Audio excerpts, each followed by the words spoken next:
Good evening all. मेरा नाम doctor Gaurav Kumar है। मैं एक मेडिकल ऑन्कोलॉजिस्ट हूँ एंड अभी मैं assistant professor Homi Bhabha cancer hospital Muzaffarpur में कार्यरत हूँ। Okay sir. सर कुछ ऐसे मोस्ट कॉमन अर्ली सिम्टम्स जो हम ब्रेस्ट कैंसर में देखते हैं? देखिए, ब्रेस्ट कैंसर में सबसे अर्लीस्ट सिम्टम जो होता है वो होता है कोई गांठ का फील करना। आप अपने ब्रेस्ट में अगर कोई गांठ फील कर रहे हैं, मतलब कोई ट्यूमर जैसा फील कर रहे हैं, ये सबसे पहला सिम्टम होता है। कभी कभी गांठ फील करने से पहले आपको कुछ और लक्षण भी दिख सकते हैं, जैसे निपल अंदर की ओर मुड़ जाना या निपल से ब्लडी माने खून की तरह या पानी की तरह बहाव आना। तो ये सब बहुत ही शुरुआती लक्षण होते हैं ब्रेस्ट कैंसर के। सर तो कौन से एज में हमें आइडियली स्क्रीनिंग शुरू कर देनी चाहिए? देखिए, स्क्रीनिंग के लिए प्रॉपर गाइडलाइन भारत में नहीं है, बट अगर हम दूसरे देशों के गाइडलाइंस को फॉलो करें, जो स्टैंडर्ड प्रैक्टिस होती है, तो 40 साल जो महिलाएं जिनको कोई फैमिली हिस्ट्री नहीं है कैंसर वगैरह की, उनको 40 साल की उम्र से आइडियली स्क्रीनिंग शुरू कर देनी चाहिए। जिन महिलाओं में फैमिली हिस्ट्री है कोई और कैंसर्स की, जैसे माँ में, पिताजी में, बहनों में कभी कोई कैंसर हुआ है, उन केसेस में स्क्रीनिंग को हमें और पहले उम्रों में शुरू करनी चाहिए। आइडियली 30 से 35 साल की उम्र में भी शुरू कर सकते हैं। तो ये फीमेल तक सीमित नहीं है सिर्फ ब्रेस्ट कैंसर? जी नहीं, मेल ब्रेस्ट कैंसर लड़कों को भी, मर्दों को भी होता है। Okay sir. सर ये कीमोथेरेपी का रोल क्या है ब्रेस्ट कैंसर में? ब्रेस्ट कैंसर के हर प्रकार, हर स्टेज में कीमोथेरेपी का एक बहुत अहम रोल है। चाहे वो स्टेज 1 का कैंसर हो, चाहे वो स्टेज 4 का कैंसर हो। जैसे जैसे स्टेज बढ़ती है, कीमोथेरेपी का रोल और ज़्यादा बढ़ते जाता है, बट इसका मतलब ये नहीं है कि स्टेज 1 में कीमोथेरेपी का रोल नहीं होता है। तो ब्रेस्ट कैंसर के हर स्टेज में कीमोथेरेपी का रोल है। कभी ऑपरेशन के पहले दिया जाता है कीमो, बीमारी को छोटी करने के लिए। कभी ऑपरेशन के बाद दिया जाता है, बीमारी को वापस ना आने देने के लिए। चौथे स्टेज में मेनली कीमोथेरेपी और दूसरी टारगेटेड थेरेपीज वगैरह का इस्तेमाल किया जाता है ताकि बीमारी को बढ़ने ना दिया जाए। सर ये ट्रिपल नेगेटिव ब्रेस्ट कैंसर क्या होता है? बेसिकली ब्रेस्ट कैंसर को जब भी हम बायोप्सी करते हैं तो उसमें कुछ एडिशनल टेस्ट भी हम करते हैं बायोप्सी सैंपल पे। उसमें होता है ER, PR, HER2/neu, oestrogen receptor, progesterone receptor और एक HER2/neu रिसेप्टर। ये 3 रिसेप्टर हम ट्यूमर की कोशिकाओं में चेक करते हैं कुछ स्पेशल पद्धति से। तो ER, PR होता है ईस्ट्रोजन रिसेप्टर, प्रोजेस्टेरोन रिसेप्टर। अगर ये पॉजिटिव है तो ER, PR पॉजिटिव हो गया। अगर HER2/neu जो तीसरा रिसेप्टर है उसको हमने चेक किया बायोप्सी सैंपल पे, वो पॉजिटिव है तो पॉजिटिव है। अगर ये तीनों नेगेटिव आते हैं तो उस प्रकार के ब्रेस्ट कैंसर को ट्रिपल नेगेटिव ब्रेस्ट कैंसर कहते हैं, जिसमें हार्मोन के रिसेप्टर नहीं है और HER2/neu रिसेप्टर नहीं है। सर तो ये डिफिकल्ट क्यों? ये डिफिकल्ट, बहुत अच्छा सवाल है। हार्मोन रिसेप्टर ब्रेस्ट कैंसर के अगेंस्ट में हमारे पास ट्रीटमेंट है, हार्मोन थेरेपी। HER2/neu रिसेप्टर के अगेंस्ट में हमारे पास ट्रीटमेंट है, टारगेटेड थेरेपी, ट्रास्टुजिमाब वगैरह बहुत सारी दवाइयां हैं जो हम HER2/neu पॉजिटिव पेशेंट को दे सकते हैं। बट ट्रिपल नेगेटिव में हमारे पास दोनों टारगेट नहीं है, तो हमारे पास हार्मोन थेरेपी और जो दूसरे थेरेपीज का ऑप्शन खत्म हो जाता है। हमारे पास फिर ऑप्शन बचता है ऑपरेशन, सर्जरी, रेडिएशन और कीमोथेरेपी का। तो हमारे पास ऑप्शंस कम हो जाते हैं, पहली बात।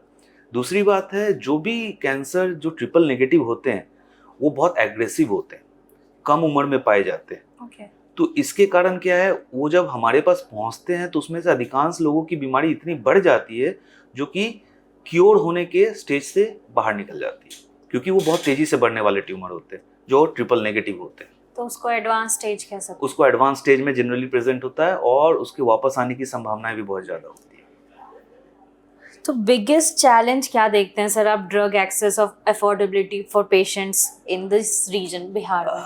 देखिए, बिहार, झारखंड, यूपी जो ईस्टर्न पार्ट ऑफ इंडिया है, हमने तीनों जगह पे काम किया है। तो हम बता सकते हैं कि आयुष्मान भारत वगैरह और जो CM फंड वगैरह है हमारे पास, इसके माध्यम से हम ऑलमोस्ट 70% लोगों का इलाज जो चाहिए हम कर पाते हैं।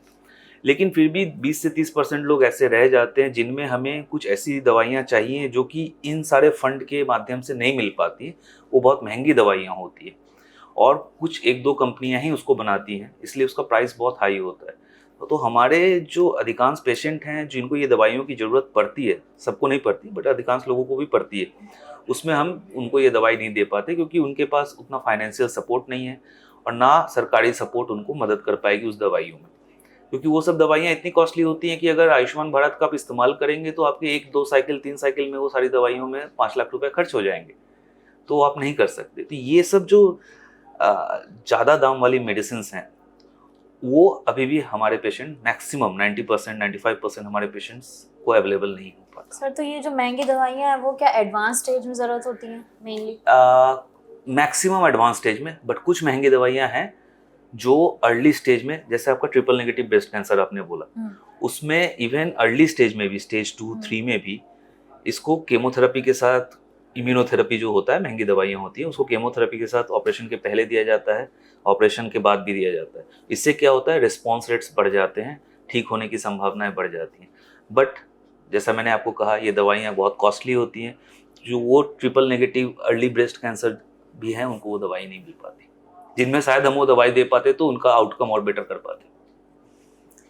मोस्ट इम्पॉर्टेंट मेडिकल टर्म्स जो पेशेंट्स जानने चाहिए कीमोथेरेपी को लेकर। देखिए, मेडिकल टर्म्स जानने की ज़रूरत नहीं पड़ती अगर आप सही तरीके से अपना काम करें एज ए मेडिकल ऑन्कोलॉजिस्ट या सर्जिकल ऑन्कोलॉजिस्ट, तो हम हर मेडिकल टर्म को पेशेंट की भाषा में समझा सकते हैं। हमें एलोपेशिया नहीं बोलना होता, हम बोल सकते हैं बाल झड़ेंगे, तो क्यों बोले, हिंदी टर्म है। हमें म्यूकोसाइटिस नहीं बोलता है, हमें मुंह में छाले पड़ सकते हैं। हमें डिस्गुएसिया नहीं बोलना था, हम बोलते खाने का स्वाद बदल सकता है। तो वो आपके ऊपर है, कोई मेडिकल टर्म्स की जरूरत नहीं पड़ती है बेसिकली। कीमोथेरेपी कंप्लीट करने के बाद क्या फॉलो अप केयर होना चाहिए? कीमोथेरेपी नहीं, बेसिकली ये सवाल और अच्छा होता अगर आप ये पूछते कि मरीज के ब्रेस्ट कैंसर का इलाज खत्म करने के बाद क्या फॉलो अप होना चाहिए। बेसिकली कोई भी कैंसर, चाहे वो स्टेज 1 का हो चाहे वो स्टेज 3 का हो, बीमारी के वापस आने की संभावना हमेशा रहती है। स्टेज 3 में आप मान के चलिए 40% लोगों को बीमारी वापस आ जाती है, वही स्टेज 1 में अगर देखा जाए तो 5 से 7% लोगों में वापस आती है। लेकिन जिस 5 से 7% में वापस आने वाली है, वो अगर चेकअप पे नहीं आएंगे हमेशा एक इंटरवल पे, तो उनकी बीमारी पकड़ी नहीं जाएगी और वो वापस आके जब बढ़ जाएगी, शरीर में फैल जाएगी, तब जाके पेशेंट आपके पास पहुंचेगा। इसलिए हम बोलते हैं कि ट्रीटमेंट कंप्लीट होने के बाद हर 3 महीने में आपको चेकअप में आना चाहिए, 2 साल तक। उसके बाद 6-6 महीने में चेकअप आना चाहिए, क्योंकि जैसे जैसे समय बीतता जाता है वापस आने की संभावनाएं कमती जाती है। तो हम जो चेकअप का ड्यूरेशन होता है, जो समय होता है, उसको बढ़ाते जाते हैं। तो चेकअप में हमेशा रहना चाहिए। अधिकांश लोग हमारे यहाँ क्या करते हैं, या जैसे हमारे पास लोग आते हैं बाहर से भी, तो ऑपरेशन हो गया फिर वापस गए ही नहीं डॉक्टर के पास। 6 महीने बाद बीमारी आ गई और ऐसी जगह पे फैली शरीर में चारों तरफ कि अब वो लाइलाज हो गई। तो अब वो स्टेज 2 की बीमारी स्टेज 4 होके आई आपके पास, तो उसकी ठीक होने की संभावनाएं खत्म हो जाती है। यही अगर आप चेकअप में जाते, फॉलोअप में जाते, तो वो बीमारी उसी समय डिटेक्ट हो जाती है जब शुरुआती लक्षण वापस आए थे। उसी समय सर्जरी हो जाता, रेडिएशन हो जाता, कीमोथेरेपी हो जाता, तो शायद आप ठीक हो जाते। सर तो एक बार कैंसर होने के बाद क्या मतलब वो वापस आता ही है? नहीं, ऐसा कुछ नहीं है। जैसा मैंने बताया, ब्रेस्ट कैंसर अगर स्टेज 1 में 7% लोगों में वापस आता है, 93% लोग तो ऐसे हैं ना जिनमें वापस नहीं आता है, वो ठीक हो जाते हैं, बिल्कुल क्योर हो जाते हैं। तो ये स्टेज पे डिपेंड करता है और अलग अलग कैंसर के प्रकारों पे भी डिपेंड करता है। सर तो मतलब इमोशनल और प्रैक्टिकल सपोर्ट क्या मिलना चाहिए? बहुत ज़रूरी सवाल और बहुत इम्पोर्टेंट क्वेश्चन है, और हमारा समाज सबसे अछूता है इस सवाल के बारे में।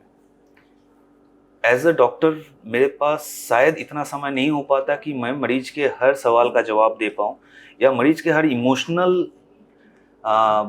सवाल का उत्तर दे पाऊँ उनको, क्योंकि उतना समय नहीं हो पाता ओपीडी में। तो ये सब जो एस्पेक्ट्स हैं ना, इमोशनल एस्पेक्ट मरीज के, तो ये मैक्सिमम टाइम आपके घर वाले, कोई फीमेल है तो उनका हस्बैंड, उनके हस्बैंड, उनकी माता जी, उनके फादर, ये इनको टैकल करना होता है।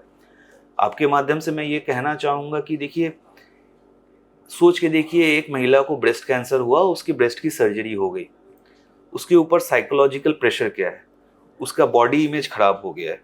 ठीक है, शहर में तो आप इम्प्लांट लगा सकते हैं, बहुत कुछ कर सकते हैं, प्रोस्थेसिस लगा सकते हैं, लेकिन रेगुलर महिलाएं, गांव की महिलाएं, इतना कुछ एडवांस नहीं मिलता उनको अपना परसेप्शन ऑफ बॉडी इमेज पहले गड़बड़ हो गया है।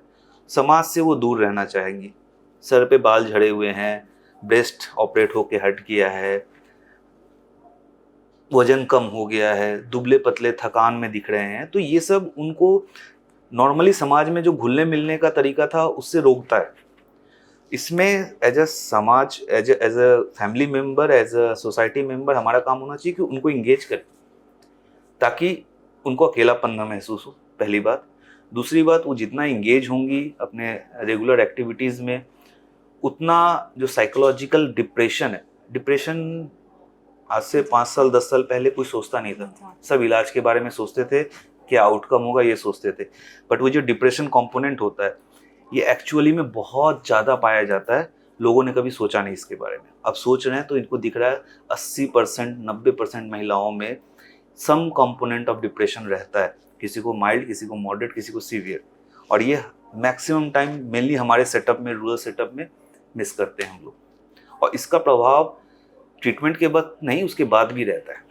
तो ये बहुत ज़रूरी है कि उनके इमोशनल, सोसाइटल, स्पिरिचुअल, धार्मिक, ये सब चीज़ों का बहुत खास ध्यान रखा जाए। नॉट सिर्फ डॉक्टर या हेल्थ केयर, इसलिए हमारे पास मेडिकल सोशल वर्कर्स होते हैं, हमारे पास केवट होते हैं।